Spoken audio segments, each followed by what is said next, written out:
Hi families, எல்லாரும் எப்படி இருக்கீங்க? நம்ம வீட்டு பக்கமே காடு இருக்கிறதால தூங்கி எந்திரிச்சதுமே நிறைய மாடுகளை பார்க்கலாம். வழக்கம் போல ரெனிஸ் எத்தனை மாடு இருக்குன்னு எண்ணிட்டு இருந்தான். இன்னைக்கு நான் என்ன பண்ண போறேங்கிறத வாங்க சேர்ந்தே பார்க்கலாம். எப்பவும் போல பாட்டி பக்கத்து வீட்டில் பால் வாங்கிட்டு வந்தாங்க. நானும் டீ வைக்க போயிட்டேன். இன்னைக்கு நம்ம வீட்டில் பாட்டிக்கு பிடிச்ச ஸ்பெஷலான சமையல் தான் களியும் மொச்சப்பயிறு குழம்பு செய்ய போகிறோம். நம்ம இந்த வீட்டுக்கு வந்ததுலேருந்து களி செய்யவே இல்லை, இப்போ தான் ஃபஸ்ட் டைம் செய்கிறோம். அதுக்கு ஃபஸ்ட்டு மொச்சப்பயிறு வேக வச்சு எடுத்து வச்சுட்டேன். அதுக்கப்புறம் தாளிச்சு விட்டு குழம்பு கொதிச்சிட்டு இருந்துச்சு. இந்த கேப்பில் ரெனிஸ்க்கு தண்ணி காய வைக்க போயிட்டேன். ஸ்கூலுக்கு டைம் ஆயிடுச்சுன்னு.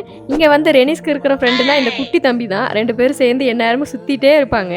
எனக்கு களி செய்ய தரங்கிறனால பாட்டி தான் களி செய்வாங்க. எனக்கே இந்த செல்ஃபில் ஹைட் பத்தாது, இதில் பாட்டிக்கு எங்கே எட்ட போகணும் 2 பேரும் சொல்லி சிரிச்சிட்டு இருந்தோம். ஒரு வழியா எல்லாத்தையும் முடிச்சுட்டு வீட்டையும் க்ளீன் பண்ணியாச்சு. எங்க வீட்டில் களினா பாட்டிக்கும் அவருக்கும் ரொம்ப பிடிக்கும். இப்போ அவர் இல்லை, வேலைக்கு போயிட்டாரு. ரொம்ப நாளைக்கு அப்புறம் செஞ்சதுனால பாட்டி ஆர்வமாக வாங்குறாங்க பாருங்களேன். இந்த கேப்பில் ரெனிஸை குளிக்க வச்சு ரெடி பண்ண வந்துட்டேன். அப்புறம் ரெனிஸ்க்கு சாப்பாடு கொடுத்துட்டு பாட்டியும் சாப்பிட்டு அவனை ஸ்கூல் கூட்டிட்டு போக வந்துட்டாங்க. நமக்கு பாய் சொல்லிட்டு பாட்டி கை பிடிச்சிட்டு ஸ்கூல் அழகாக கிளம்பிட்டான் பாருங்க. இந்த மாதிரி vlogs கண்டினியூ பண்ணலாமான்னு கமெண்ட்ல சொல்லுங்க. பாய்.